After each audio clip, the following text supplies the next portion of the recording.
So guys, for the first step, you're going to head up with search and type in edit group policy. Click on it, and now this will come up.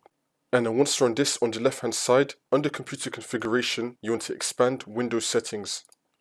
Now you want to expand security settings. Now you want to expand local policies. Now you want to click on security options.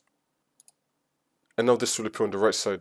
And now once you're on this, we're going to scroll down till we find user account control. We're going to scroll down till we get to user account control. And you want to go with this one, admin approval mode for the built-in administrator account. It's most likely going to be the first one for you in user account control. Double click on it. Now once you're on this, you want to select enabled. Now you want to click on OK. And now for the next step, you're going to head up with search again and type in CMD. Now you want to run it as administrator. And then click on yes. And then once you're on this, you want to type in GP update. Click on enter. Wait for this to load. And then once that's been done, you just want to restart your computer. And then the problem should be fixed.